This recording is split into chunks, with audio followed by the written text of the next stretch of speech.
DVA Chapter 1067, Huntsville, Alabama.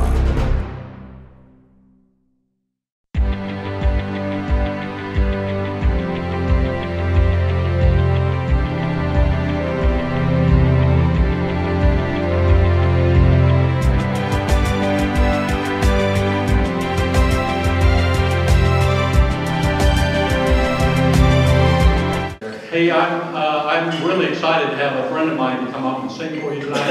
A couple songs. I've had big productions in previous years. This is for our Vietnam vets this year, so we want to scale it down. And just one man and his guitar and a microphone sometimes. So, ladies and gentlemen, Mike Curtis. Hey, good evening, everybody. This is a brand new song. I hope it lights a little bit of a fire on you. Sing it for America tonight.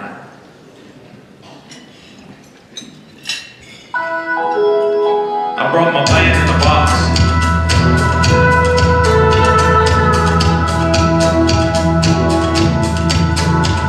They came from every walk of life, different countries, race, and creed,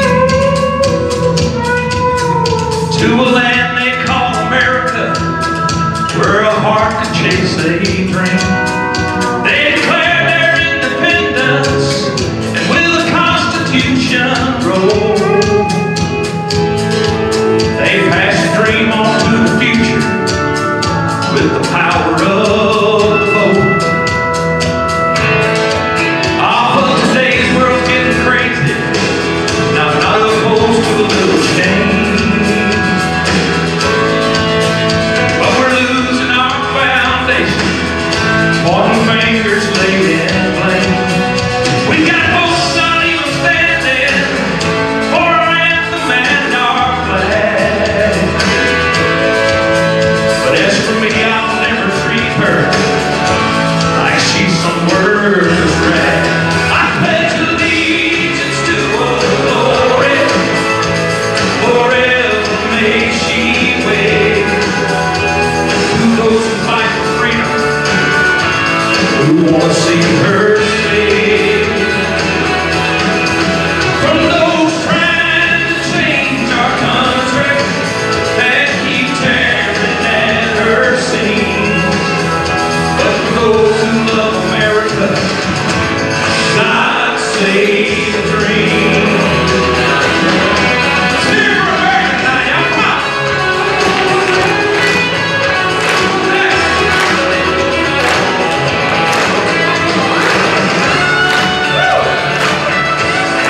Don't be afraid to stand. You want to to urge it. Oh, it's where immigrants became Americans, and the dream is all they had. They were still the land of opportunity for those who understand. We pledge allegiance to old glory, forever may she wave. Those who fight for freedom, who want to see it saved, from those trying to change our country that keep tearing at her seams. All but those who love America, God save the dream. So let's keep praying for America, y'all. God save the dream. Oh, America.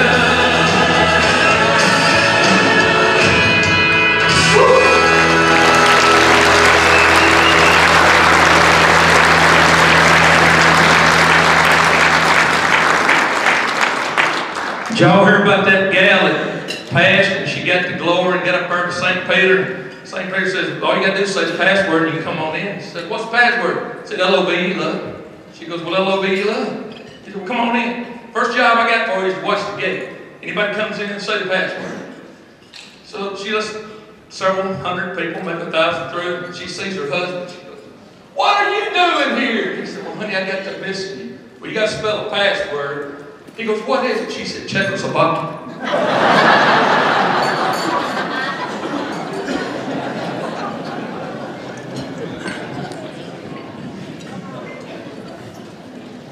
want you to know General Parma, Mayor Battle, Mayor Finley, some of y'all I got to meet over the years. They're getting involved with veterans organizations. My dad fought in Korea. He was a tank sergeant. And I get to hopefully serve you guys back by doing a little music. But I was working with Jeff and Faye Wishick and Semper Fi Community Task Force. And I was at a meeting one day and this song came from that. Some of you know this song. But I want to do it for all you veterans tonight, but especially you Vietnam veterans.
Thank you, Michael. That was good right there. That's what I'm saying. About a decade ago, I was honored to serve as the president of the North Alabama Veterans and Fraternal Organizations Coalition, also known as the NAVFC, or simply the Veterans Coalition. Most of what I knew about running that organization came from what a previous president of the Veterans Coalition had taught me. That previous president was Joe Fitzgerald. Presenting this year's Huntsville-Madison County Veterans Organization of the Year and Veteran of the Year awards on behalf of the Veterans Coalition will be Dr. Joe Fitzgerald and the Coalition's Treasurer, Ms. Dawn Parrish, and Mark Hooper, the Coalition VP for Operations.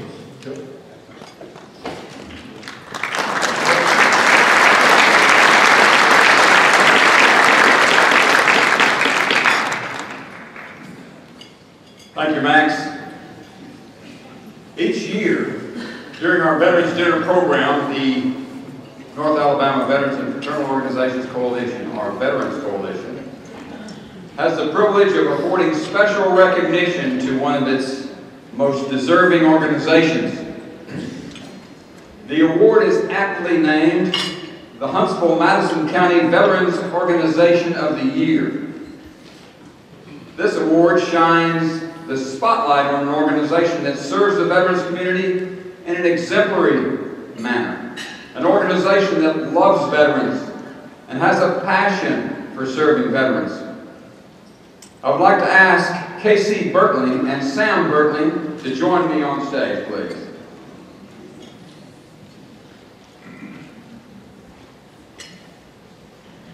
Casey Bertling is a native of the Republic of Korea.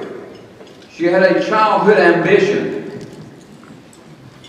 She had a childhood ambition to share a hot meal with a Korean War veteran.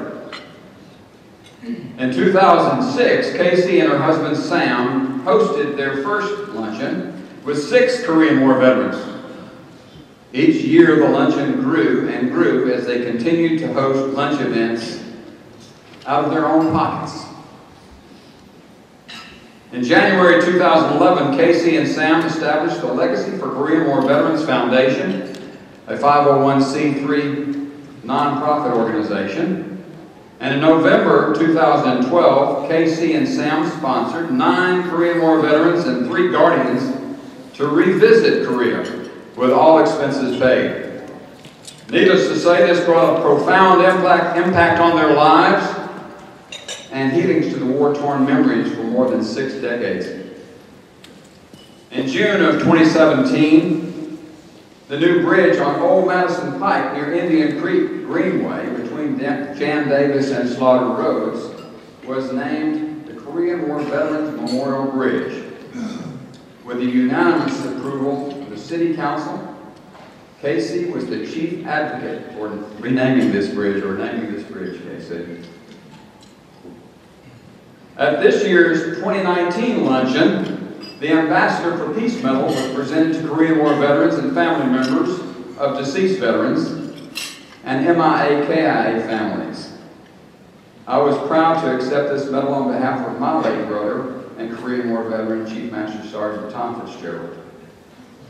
In 2020, the Legacy for Korean War Veterans Foundation will celebrate its 15th year of honoring Korean War veterans in this way.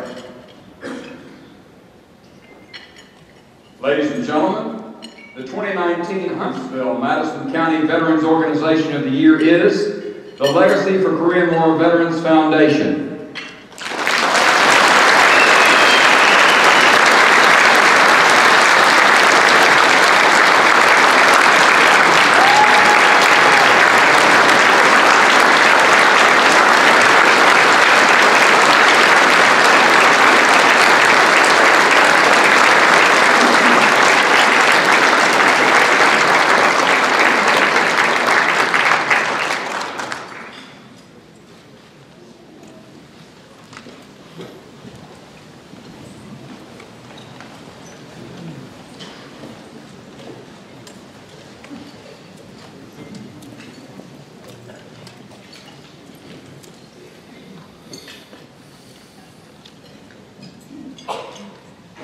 Once again, when it came to singling out one person as Veteran of the Year, the Veterans Coalition had an incredible list of candidates from which to choose.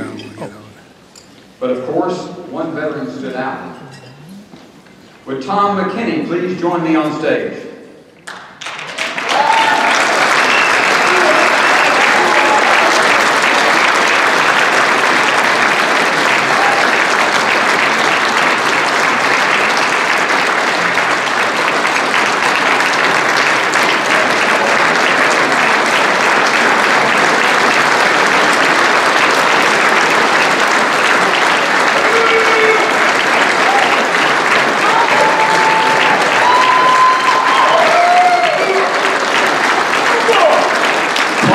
L.T. McKinney. Tom grew up in Greensboro, North Carolina.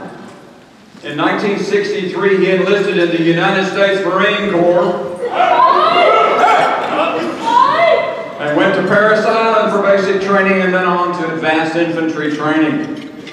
He then went to Jacksonville, Florida, to the Navy Marine Aviation Ordnance School and was assigned to VMFA 115, an attack squadron of F-4B Phantom fighters, nicknamed the Silver Eagles. Tom's squadron was deployed to Da Nang, Vietnam, where he completed 2 tours. He was released from active duty in 1967 at the rank of sergeant. I'm glad you saved your uniform.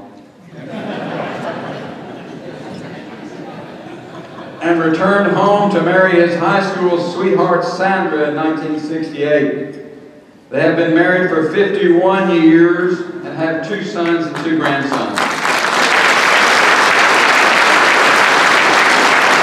Tom completed his business degree and started a career in public safety, eventually owning a business that trained first responders. Tom retired in 2014 and since has dedicated his life to serve his fellow veterans. He says he will never forget. He says he will never forget the 6 buddies he lost in Vietnam. And he serves now to honor those 6 Marines and the more than 58,000 who are memorialized on the Vietnam Wall. Tom is a committed member of the Forever Young Senior Veterans in Alabama, as well as American Legion Post 229 in Madison, Alabama.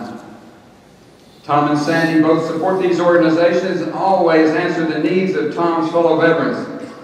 There is no possible way to list all that Tom does to serve the veteran community, but here is a few examples. For the Legion, Tom participates in almost all their functions, and at one time he served as Vice Commander. Tom is currently leading the American Legion Honor Detail. When a veteran has passed, Tom heads up the honor guard. He heads them up to lead his final salute and sometimes deliver the eulogy. Tom is the Americanism Committee Chairman, where he identifies and awards the Madison City Police Officer and Firefighter of the Year. He heads the Boys State Selection Committee, and he is the liaison between local high school junior ROTC units and the Legion. Tom places wreaths and flags on veterans' graves 3 times a year. He visits veterans at Tupfan, and he always offers to drive a World War II veteran in local parades in his awesome Thunderbird convertible. Tom was a volunteer for the Wall That Heals last year. Forever Young vets Tom and Sandy both serve tirelessly. They send get well and birthday cards to members and participate in every airport send-off and welcome home celebration for every trip that Forever Young takes. Tom, like many Vietnam veterans, was exposed to Agent Orange and is a disabled veteran himself. He suffers daily from heart issues and COPD, but you would never know it. When Tom is needed, he overcomes his challenges and makes himself available to serve. Those who know and love Tom McKinney realize that his big heart will always compel him to serve tirelessly until his final breath. Ladies and gentlemen, the Huntsville Madison County Veteran of the Year is Sergeant Tom McKinney, a veteran of the United States Marine Corps.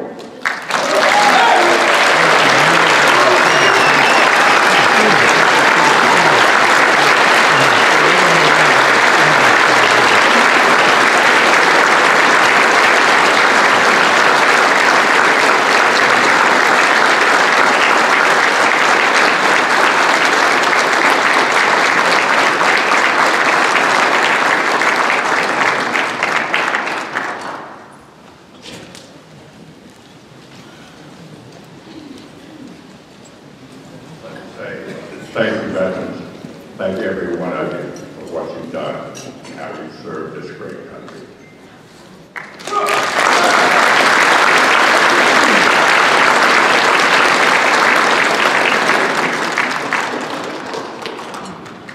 Oh, yeah, that's pretty good stuff there. Thank you, Joe, and congratulations to our winners. Up on the slide is a picture of Major Samuel Porter Logan, Jr. You might be asking why I would show a picture of a U.S. Air Force officer in his undershirt. It's a fair question. So let me tell you a little bit about him really quick. Major Samuel Porter Logan, Jr. Was a U.S. Air Force B-29A Superfortress bomber with the 325th Bomber Squadron, 92nd Bomber Group. He was born in August of 1920, and he was a veteran of World War II, where he won a Purple Heart. When the Korean War started, he was called into that theater, but on September 9, 1950, while on a bombing mission, his aircraft was hit by anti-aircraft fire and exploded mid-air near Wonwon, South Korea. 5 parachutes were seen, and he was listed as missing in action, and he was presumed dead on March 31st, 1954. As you can see on the slide, he was used as propaganda by the Russians and the North Koreans between 1950 and 1954. When the Korean War ended, he did not come home, and he was presumed dead, and his remains were never recovered. His name is inscribed on the Courts of the Missing at the Honolulu Memorial. Major Logan was awarded the Air Medal with 3 Oakley clusters. Major Logan Jr. was the only child of Sam Sr. and Ethel Logan. Major Logan was married when he went MIA, and his wife was Helen Virginia Hall Logan. He called her Ginger. He also left behind 2 little boys. David was 4 years old, and little Mike was 2 years old, when their father left to fight in the Korean War. I just wanted to introduce you to this American hero. We don't really know what happened to him, but we do know his legacy. Ladies and gentlemen, please welcome Major Logan's 2 little boys, David and little Mike. David is 74 years old, and little Mike is 71. Where are you guys at?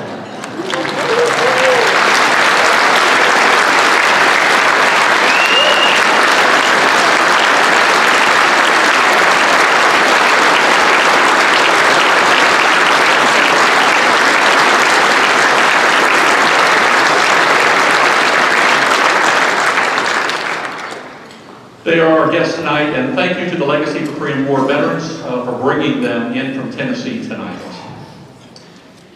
Each year at this Veterans Dinner, we try to find a local service organization that helps veterans in some way that you might not be aware of. This year is no exception. I'm proud and honored to introduce Major General Paulette Risher, U.S. Army, retired, to the podium. Paulette is currently the President and CEO of Still Serving Veterans. Paulette Risher is twice retired, once as a civilian organizational psychologist with the U.S. Air Force Research Laboratory, and once as a Major General in the U.S. Army. In industry, as you can imagine, she led organization after organization, and prior to assuming the position of President and CEO, Paulette served as Still Serving Veterans Chief Programs Officer for 5 years. She holds a BS and MA in psychology, as well as a master's in education, and a focus on workplace learning and educational technology. With 34 years of active and reserve service, this veteran was the first woman to serve in U.S. Special Operations Command as a flag officer, which means she may look like she can knit you a sweater, but she actually... Ladies and gentlemen, Major General Paulette Risher.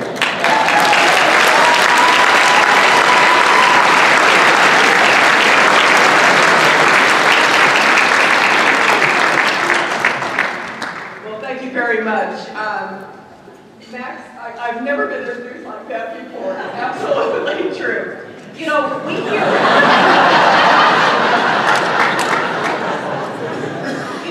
a lot of comments about people saying, we've heard of Still Serving Veterans, we just don't know what you do. And this evening I'd like to kind of correct that and let you know what we do. So, there we go. Okay, 13-year-old nonprofit, founded and headquartered here in Huntsville with 2 offices in Birmingham and an office in Phoenix City, which serves the Chattahoochee Valley, which includes Fort Benning, 5th largest military installation in the United States, as well as Columbus, Georgia. And we have a virtual team that help veterans find jobs wherever they live. This is our mission. Our mission is to, and many of you know Will Webb, my predecessor. Will has always said is to serve and honor veterans, and we do that.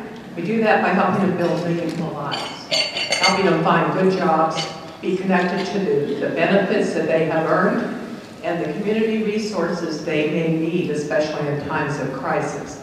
Veterans to us are anyone who has worn the cloth of our nation honorably. We include members of the Guard and Reserve and their spouses, and we welcome them.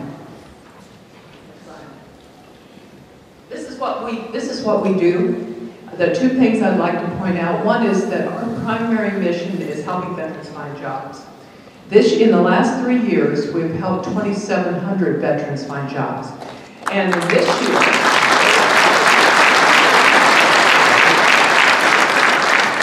and I'm a data nerd, so I just went and looked this up. We've helped 911 veterans find jobs this year alone. So this is going to be a great year.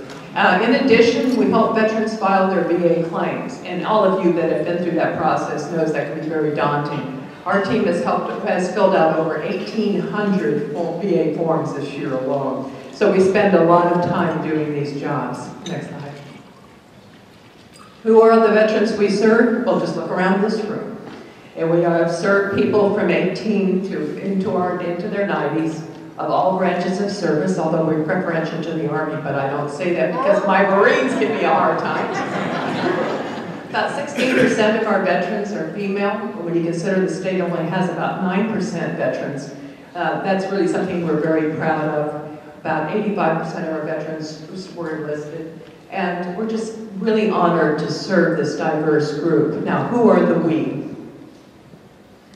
I will tell you, you couldn't find a more diverse group of people serving other veterans than this staff. We have 27 staff members in our 3 offices, and all of our counselors are veterans. I won't hire someone who's not a veteran to provide that one-on-one counseling. We can talk to each other in ways that we can't always talk to, just a stranger on the street, and we understand each other. Many of our staff members are military spouses. And I have some of my principal staff here this evening, and if you would just stand and let us kind of recognize you. There.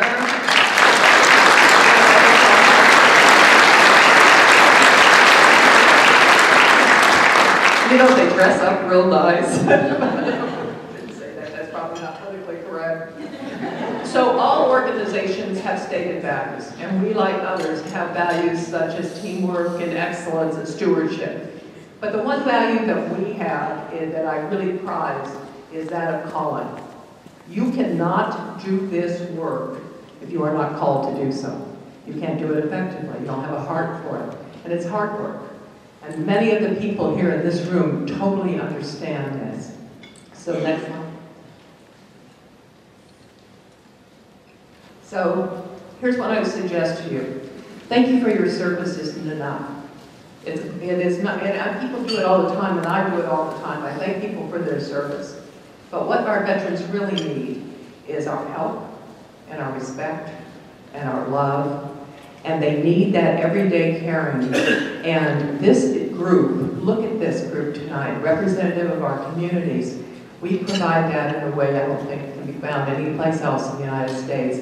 So Still Serving Veterans is very proud to be a part of this team and to work with you in honoring and serving our veterans. Thank you.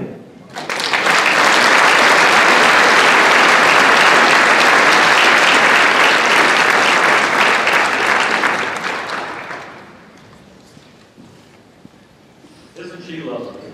We love working with this woman.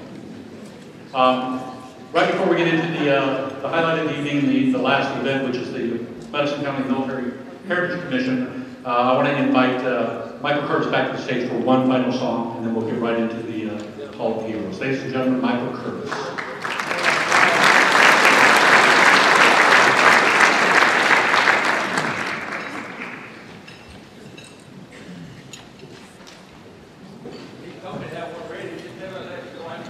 You're on it, man. Get up there.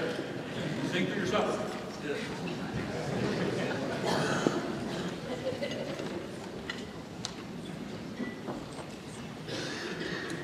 What's his ranking, y'all?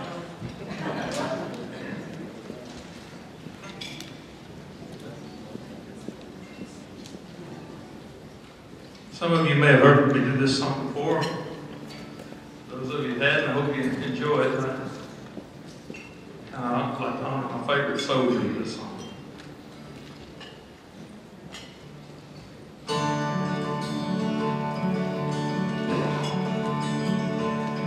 Driving by the church on Sunday, from the outside looking, there are those and there and those out here dealing with their sin. The rainbow-colored windows made me realize at last, no matter which side of the wall you're on, we're all stained glass. I don't come here for religion, no, that's not what it's about. We're all pilgrims on a journey, trying to get life figured out. Some come with broken pieces, and for some the die's cast. Hey, we're all part of God's mosaic, but we're all stained glass. But you are welcome in my Father's house, no matter what you've done. There's only one that got it perfect, that's God's only Son. He'll give you a bright future, yes He will. He will give you of your past. Friends, you're not in this alone, no, no. We're all stained glass.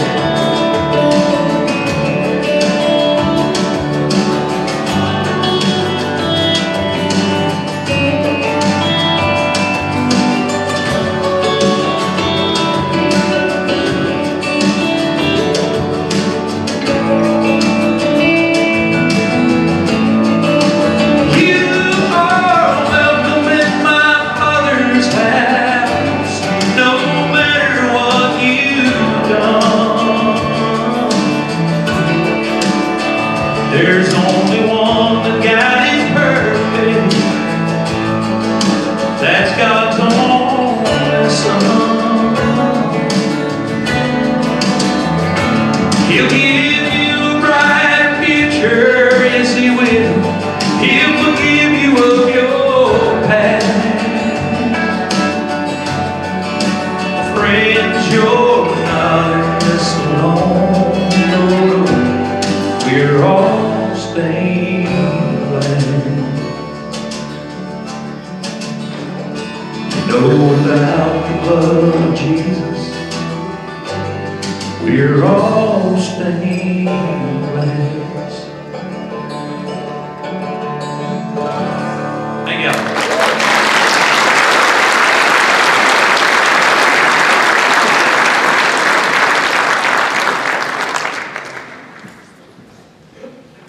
Thank you, Michael. We always have a winner when we have Michael sing with us. At this time, I'd like to invite Mr. Clay Davis to the stage. Clay is the president for the Madison County Military Heritage Commission, and he will do the last portion of tonight's program. Clay? Hey, bud. Glad you could make it. Ladies and gentlemen, Clay Davis.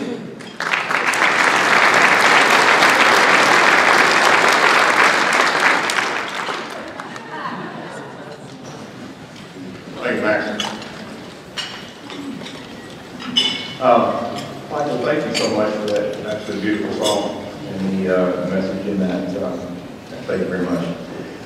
So, good evening, everyone. I'd like to also extend a warm welcome to all of our distinguished guests and all of you who come out to pay tribute to some true American heroes and defenders of freedom. I'm so thankful and privileged to be representing the Madison County Military Heritage Commission and partnering with the many other organizations in hosting this very special event. I'm also very thankful for all of our sponsors who have been stalwart supporters of the Commission's mission and work. Before we introduce induct this year's class into the Hall of Heroes, I'd like to give just a brief overview of the history and mission of the Madison County Military Heritage Commission for many of you here who may not be familiar with who we are, what we do, and why we do it. The commission was chartered back in 1975, it's 4 years old then, to promote interest in the study and preservation of military history and military heritage of the people in or from Madison County, Alabama. The three major pillars of how we execute our mission are recognition, remembrance, and education. First, we recognize heroes from Madison County, like Lieutenant Colonel Mike Sprayberry and Captain Mike Rose, Medal of Honor recipients, who, in partnership with the Veterans Memorial Foundation, we honored this past April at the rededication of the Medal of Honor wall at the memorial just a few blocks away.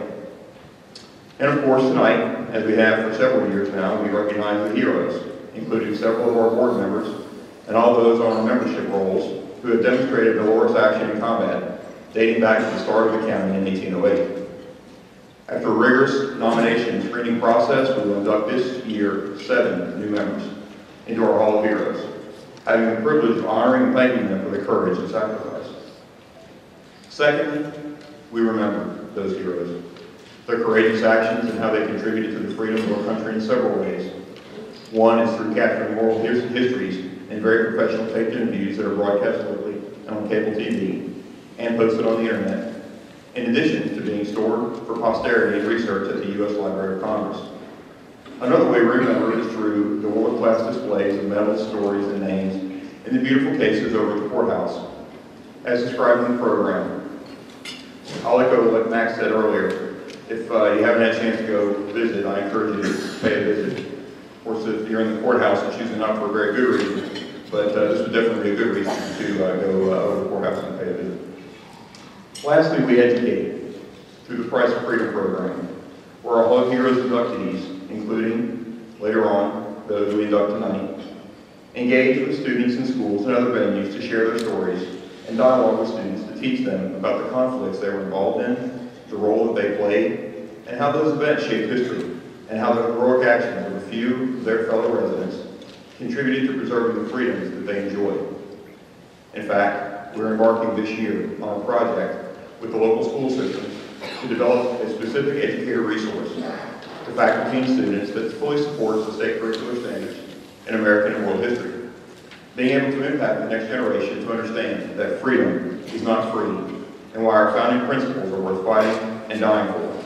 This is something that we at the Military Heritage Commission consider a sacred duty. So I've talked about the how of our mission. I'd like to close by explaining the why. I'm sure the astute of you noticed the word heritage in our name. The power of language and the origin of words that we use in our daily lives is something that has always fascinated me. Heritage comes almost directly from the French, hérité or héritage, which is something of value that is handed down and inheritance.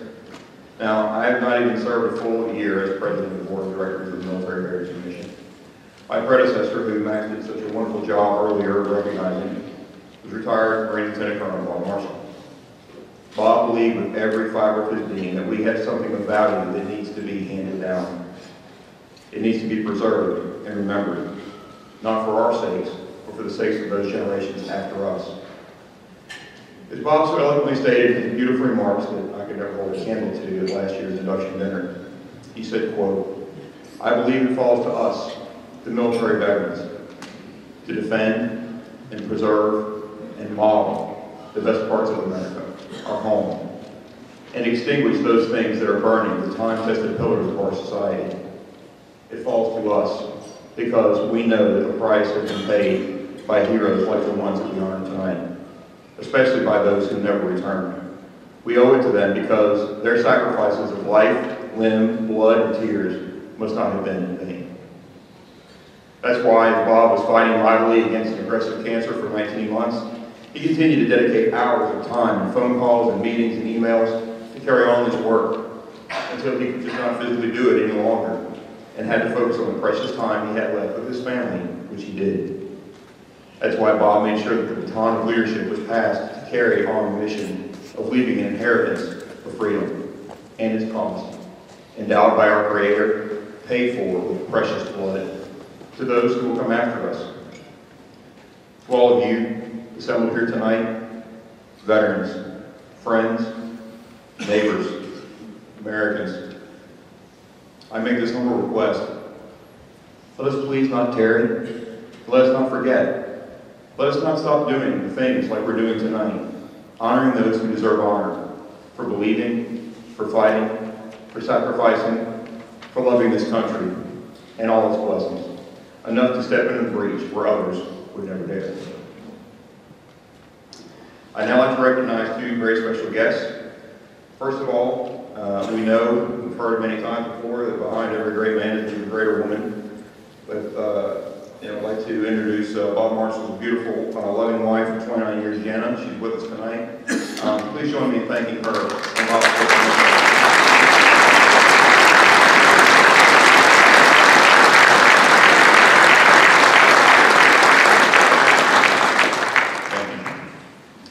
Next, I'd like to recognize Miss Fawn Boyer. Fawn was born in Vietnam. She was just 12 years old. Her parents put her on a boat to escape the communist takeover of Vietnam in 1975. She has written a compelling book, The Ground Kisser, about her experiences of coming to America after the fall of Vietnam. She has been awarded the National Americanism Medal, the highest award of a naturalized citizen can receive from the Daughters of the American Revolution. Ladies and gentlemen, Fawn Boyer.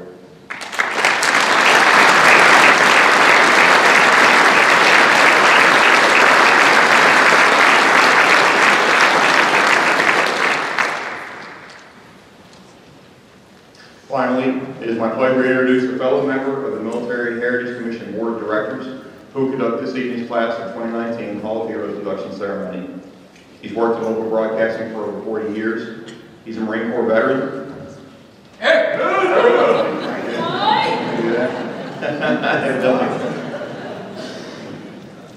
He was part of the Operation Shoe Fly, the first major deployment of U.S. Marines into Vietnam. Ladies and gentlemen, Mr. Tom Cameron.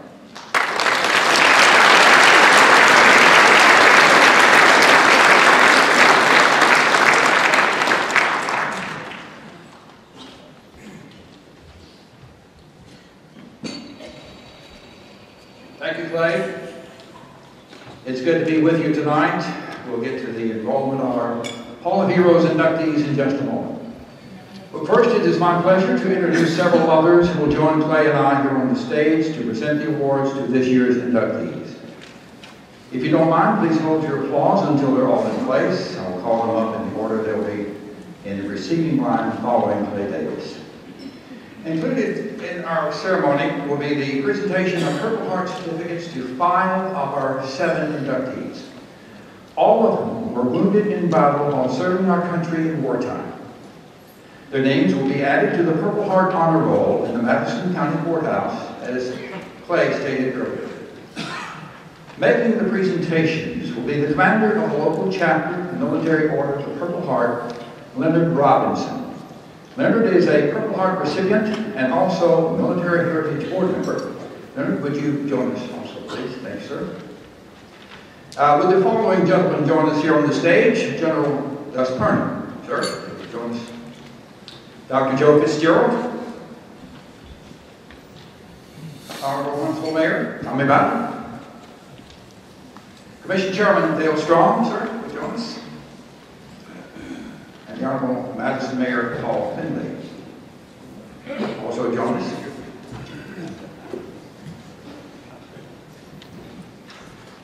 And also joining us will be the AUSA Chapter President, Steve Bilo. I hope I pronounced it right, Steve. Anyway, join us up here, please. Ladies and gentlemen, give these folks a nice round of applause.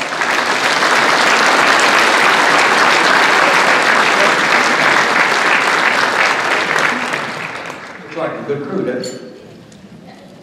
This year's inductees, as in years past, exemplify what courage and sacrifice mean for our country.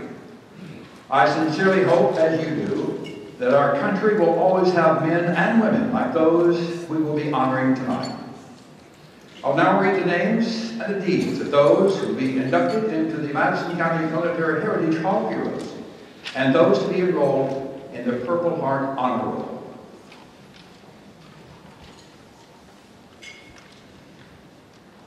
New York native Charles Gill. Most of his friends know him as Skip. Served 23 years in the Army, retiring in 1989 as a lieutenant colonel.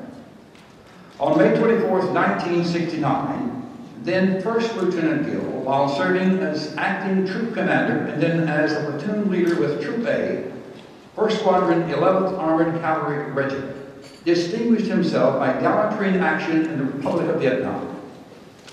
While moving through an enemy base area, 2 of the troops' platoons came under intense hostile fire. After directing his vehicles into an assault formation, Lieutenant Gill relinquished overall command to the troop commander and then moved in front of his platoon to lead the attack on the enemy fortifications. Lieutenant Gill was wounded when a nearby vehicle received a direct hit by an enemy rocket-propelled grenade. Disregarding his wound, Lieutenant Gill helped organize the evacuation of the wounded and to assist in extinguishing the flames that had engulfed the vehicle. Only after he was assured that all of the other friendly casualties had received proper assistance did he allow a medic to treat his wound. For his actions on that day, Lieutenant Gill would receive the Silver Star. First Lieutenant Gill's courageous leadership and devotion to duty and concern for the welfare of his men were in keeping with the highest traditions of the military service and reflect great credit upon himself, his unit, and the United States Army. Ladies and gentlemen, retired Lieutenant Colonel Charles Skip Gill.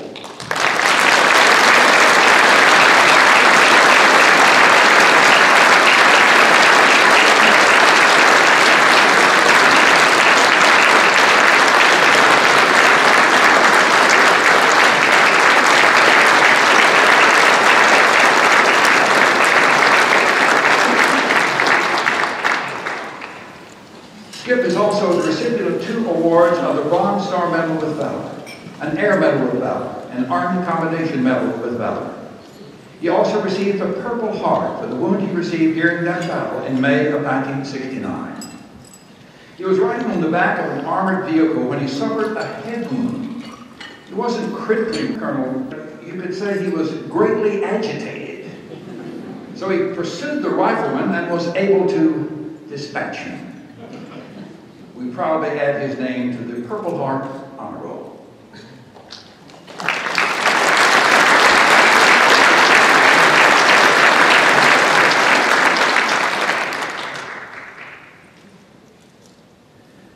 Skip says he is fully retired now, except for the honeydew projects his wife Paulette comes up with from time to time. Good luck with that fully retired day, Skip.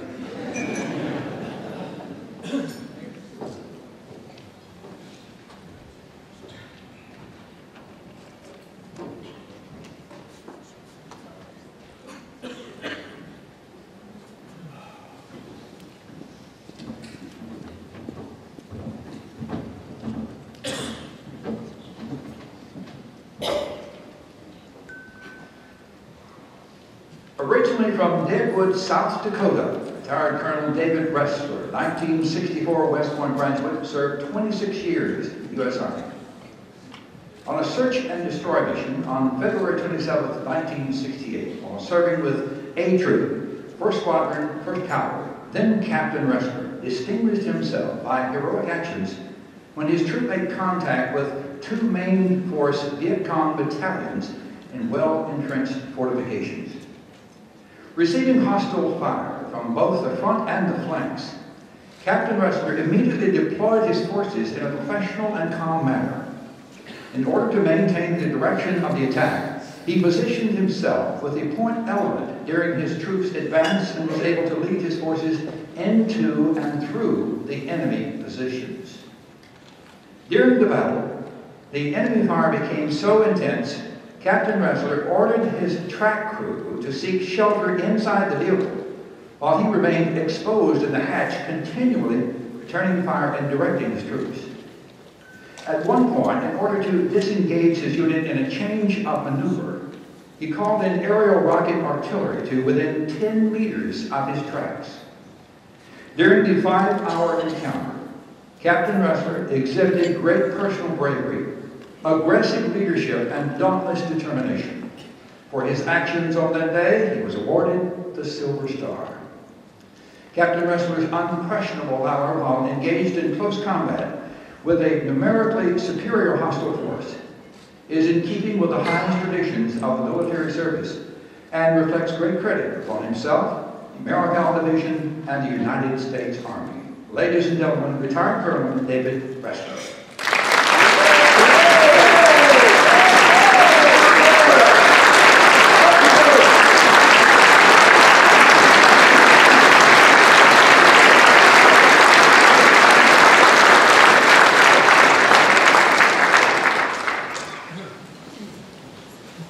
David is also the recipient of the Bronze Star Medal of Valor, Army Commendation Medal of Valor, and the Purple Heart. He was wounded 3 times during his service in Vietnam. In the humility that is present in most recipients of the Purple Heart, David says that he may have been injured worse in his workshop than any of the 3 times he was wounded in Vietnam. He said the medics kept patching him up and he continued on. It is with great pleasure that we add his name to the Purple Heart Honor Roll.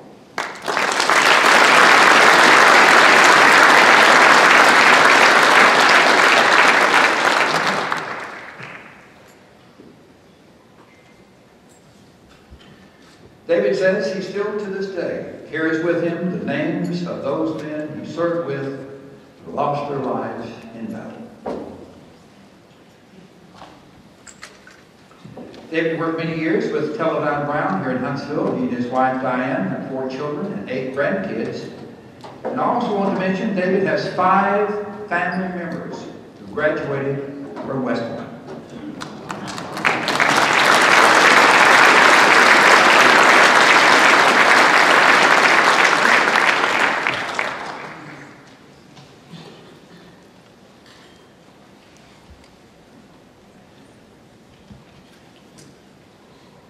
Retired Sergeant Major Eugene Cope, veteran of 26 years in the U.S. Army, and all of those years, in some capacity, dealt with explosives.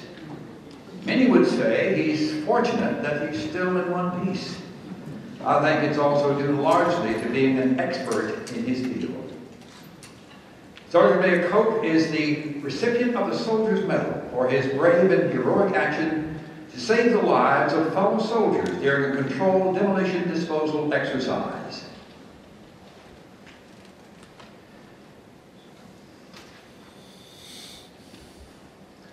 This action took place in August of 1968 in the Republic of Vietnam, while then Sergeant First Class Cope was with the 44th Ordnance Detachment.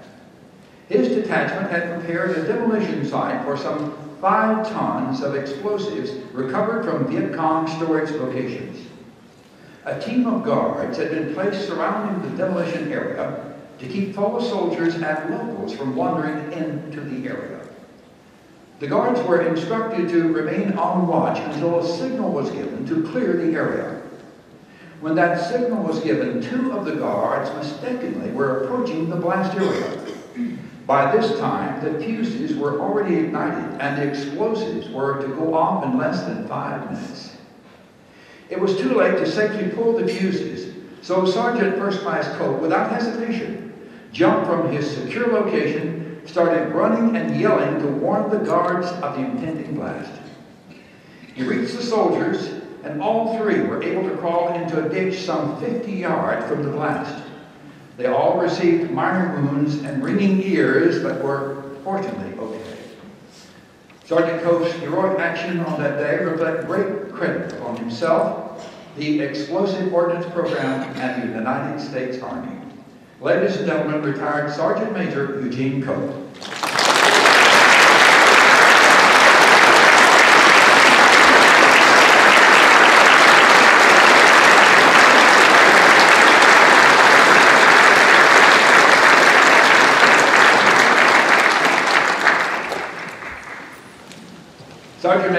Sergeant Major Cope is also the recipient of the Army Commendation Medal with Valor and the Purple Heart.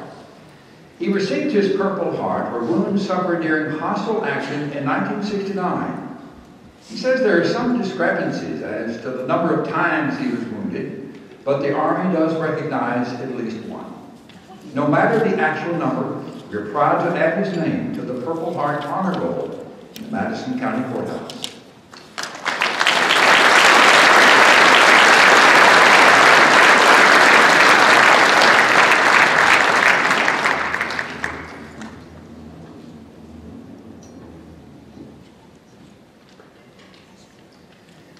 wife Anne have 2 children, 3 grandkids, and 4 great-grandkids. After retirement from the Army, Sergeant Major Cope worked for many years with the Hazardous Devices Group on Redstone Arsenal.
This evening we pay tribute to the late Jewel Tony. Mr. Tony, an Air Force veteran, passed away earlier this year. During the Korean War, he flew over 50 combat missions. Tonight, in his memory, we honor his service to our country. Airman Second Class Jewel Tony distinguished himself by outstanding achievement while participating in aerial flight as a gunner of a B-26 attack bomber, 3rd Bombardment Wing, 5th Air Force. Airman Tony displayed outstanding airmanship and gunnery skill while on armed reconnaissance over enemy rail lines in North Korea on January 28, 1953.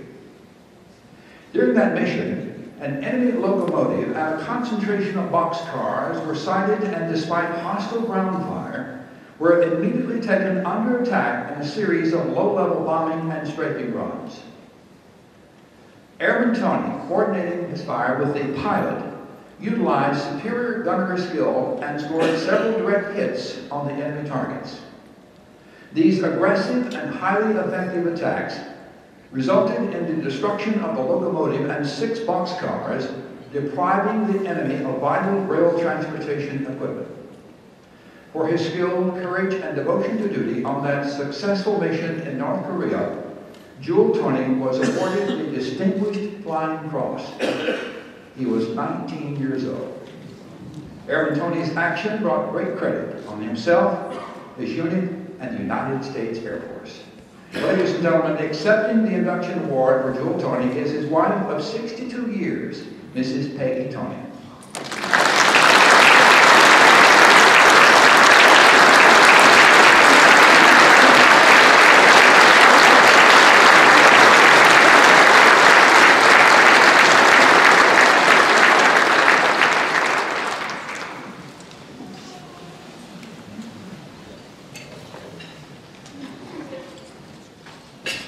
Jewel and Peggy Tony had 3 sons, 4 grandchildren, and 3 great-grandchildren. Jewel Tony worked for Chrysler here in Huntsville for some 37 years.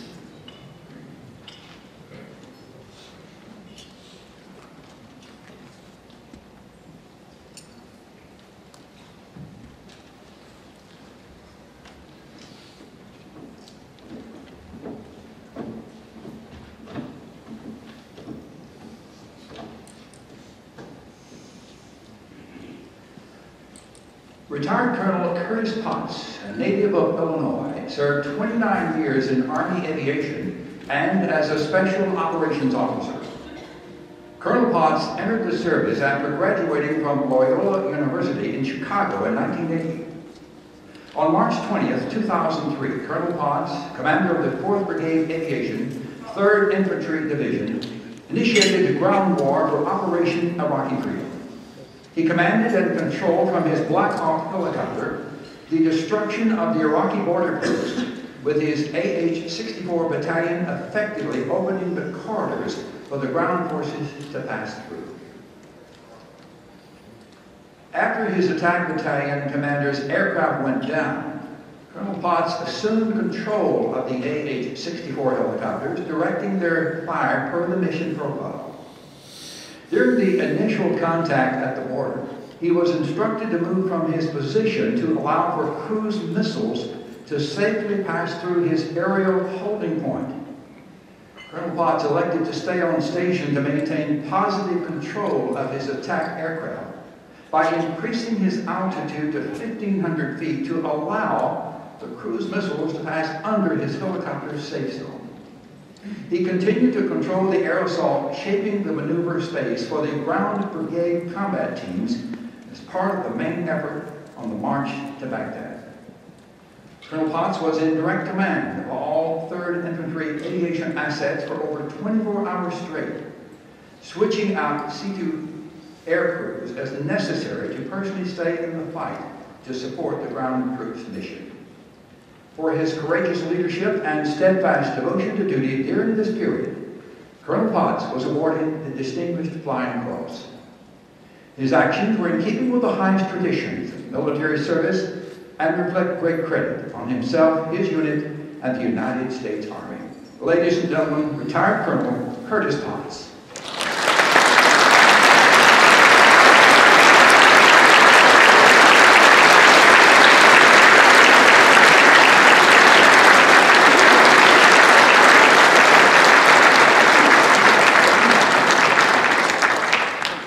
For his service to our country, Colonel Potts is the recipient of the Joint Service Commendation Medal with D device, and since his retirement in 2009, he's been employed by SAIC here in Huntsville.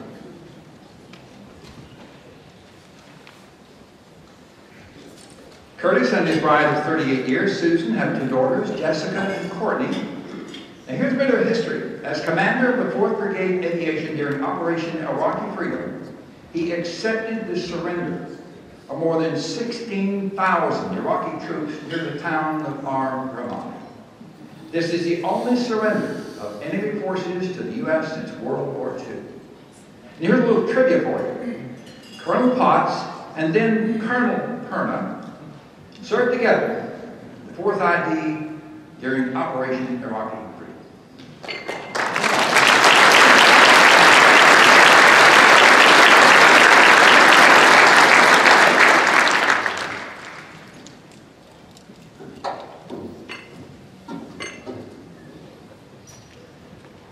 Michael Ray Williams enlisted in the Army in 1987.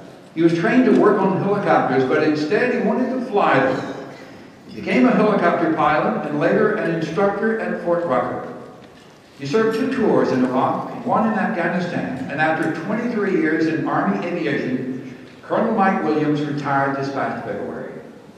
Colonel Williams is the recipient of an Air Medal with Valor for his actions on June 12, 2003.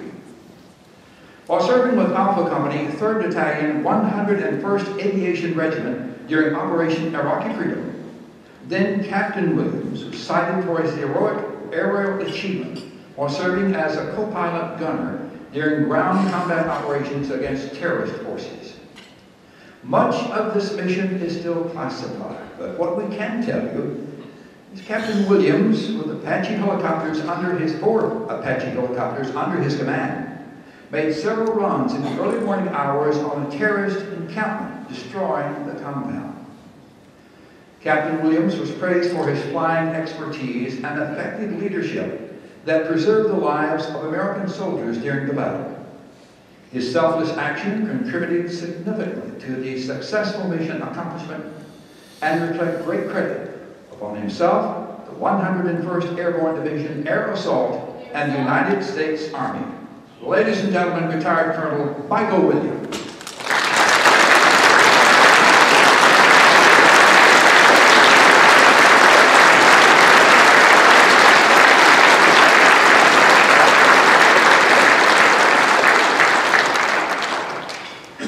Williams also received a Purple Heart for injuries he received after his Apache helicopter was shot down during the assault on the terrorist encounter. As his aircraft was going down, it caught fire and landed nose first into the side of a ridge. As Mike put it, the type of landing left him with a broken back and a broken pride. Even with these injuries, he was able to get out of the burning craft and make his way to a nearby Ranger unit. Again, we are very proud to add his name to the Purple Heart Honor Roll.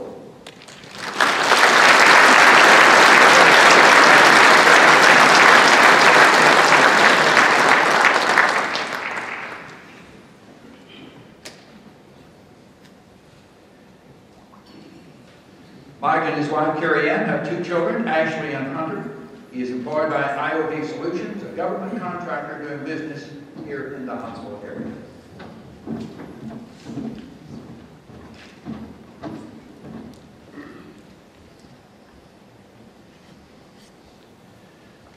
Robert Rick Davis served 20 years in Army aviation, retiring as a Chief Warrant Officer in 1986. Warrant Officer Davis distinguished himself by exceptionally valorous actions while serving with Troop D, 3rd Squadron, 5th Air Cavalry in May of 1970 in the Republic of Vietnam. Warrant Officer Davis, flying a Cobra attack helicopter, was part of a team consisting of 2 OH-58 Scouts and 2 Cobras to seek out and destroy enemy locations. While providing overhead cover for the Scout helicopters in the Delta region of South Vietnam, the Scouts began taking heavy small arms fire from a nearby tree line. After the area was neutralized by the Cobras, infantry troops were inserted and they discovered a large cache of enemy equipment and a battle plan that indicated 6 .51 caliber machine guns in the area. Warrant Officer Davis and his team worked the area for the rest of the day and were able to locate and destroy 5 of the 6 machine guns. Back on patrol the following morning, the lead Scout helicopter located the 6th machine gun, but was immediately shot down by intense enemy fire. Since there was no other aircraft available to help, the lead Cobra and Trail Scout aircraft landed to attempt rescue of the downed crew. To provide cover for the rescue attempt, Warrant Officer Davis, flying the Trail Cobra, repeatedly maneuvered his aircraft to execute gun runs and engage the enemy with rockets and cannon fire until the rescue was completed. Both downed crewmen with severe injuries were successfully rescued and flown to a hospital where they survived. For his courage and professionalism during this mission, Warrant Officer Davis was awarded the Distinguished Flying Cross. His actions are in keeping with the highest traditions of military service and reflect great credit upon himself, his unit, and the United States Army. Ladies and gentlemen, Robert Rick Davis.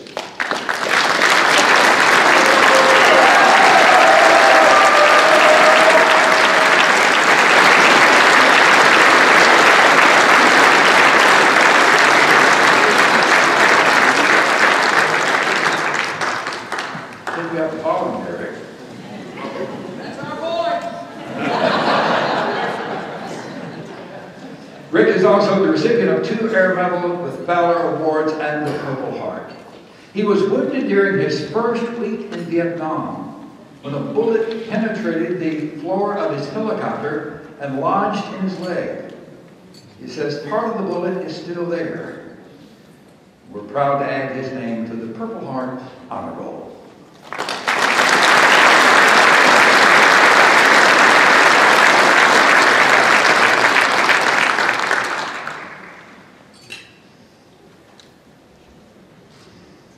Rick and his wife Barbara have 2 daughters and 4 grandkids. He's still involved with aviation, working as an aerospace consultant.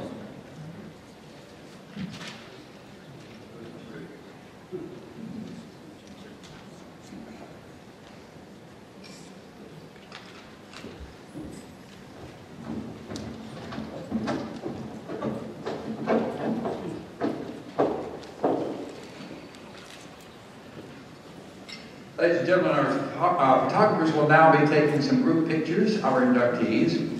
But while they're getting Getting in place and doing that, I want to take a moment to thank our National Guard escorts and our local junior ROTC cadets for the fine job they did working with our inductees this evening. We really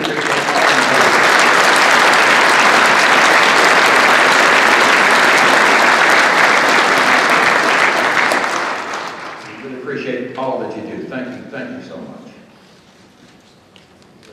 Thank you very much, gentlemen, on the stage. Appreciate it.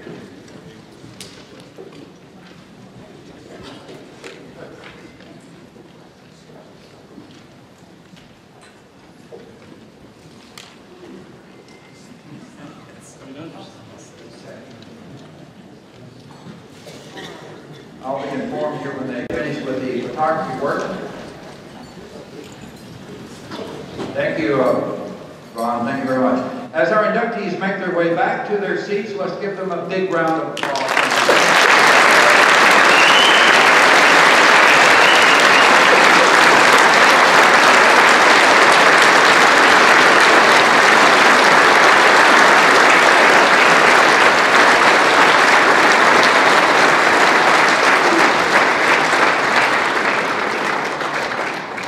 Now turn the program back over to one of my favorite warrant officers, Mr. Max Bennett, our Master of Ceremonies. When little MCs grow up, they always want to be like Tom. So, you know, that's what I wanted to do when I was little. Thank you, Tom. Thank you to the Madison County Military Heritage Commission. Thank you to all the families, the veterans, and the families of the veterans. As you know, it takes a combined effort by many people to support our community's Veterans Week events, and for whatever part you played in making this Veterans Day special.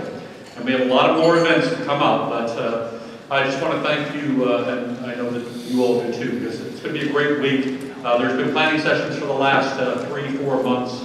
The logistics for not just this dinner, but for all of Veterans Week is enormous. It took a lot of volunteers. We would like to give a special recognition to the entire Veterans Events Planning Committees. Would all the Planning Committee members please stand and be recognized if you were on my committees? You're going to have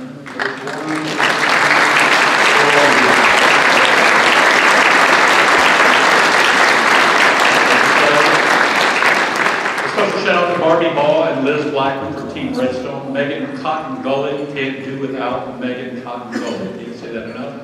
For helping with everything on Team Redstone. Beverly Lowe from the city of Huntsville, the mayor gets us Beverly to take care of just a ton of things for me. John Perry from the Vietnam Veterans Association, Sergeant Major, thank you, Sergeant Major, for taking care of everything over at the Veterans Park. Keith Languish and all the warrant officers from the Warrant Officer Association, they wrangle up all of the cars over in Lot K for me. All the folks at the Madison County Military Heritage Commission and the Order of the Purple Heart, they've been having meetings and dinners and everything, getting ready to take care of these guys for many weeks now. Special thanks go to Lockheed Martin, Stephanie Bastians, Justin Greaves, and the BBC staff of sound and video production tonight, and Lockheed Martin's Chong Brisendine for preparing tonight's printed program, and all the graphics came from Lockheed Martin for free. Thank you to all of our sponsors for tonight's dinner and the Veterans Day activities in our community, especially Lockheed Martin and General Dynamics Mission Systems, that's Jim Rogers and Kevin Wilson, for stepping up with their team and helping me out. So once again, thank you for attending tonight. We hope to see you Monday morning at 11 o'clock in the morning for the second largest Veterans Day parade in the nation. Ladies and gentlemen, thank you for coming. Have a safe day.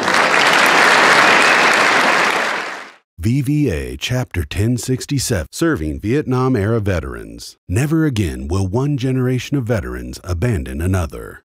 Thank you for watching.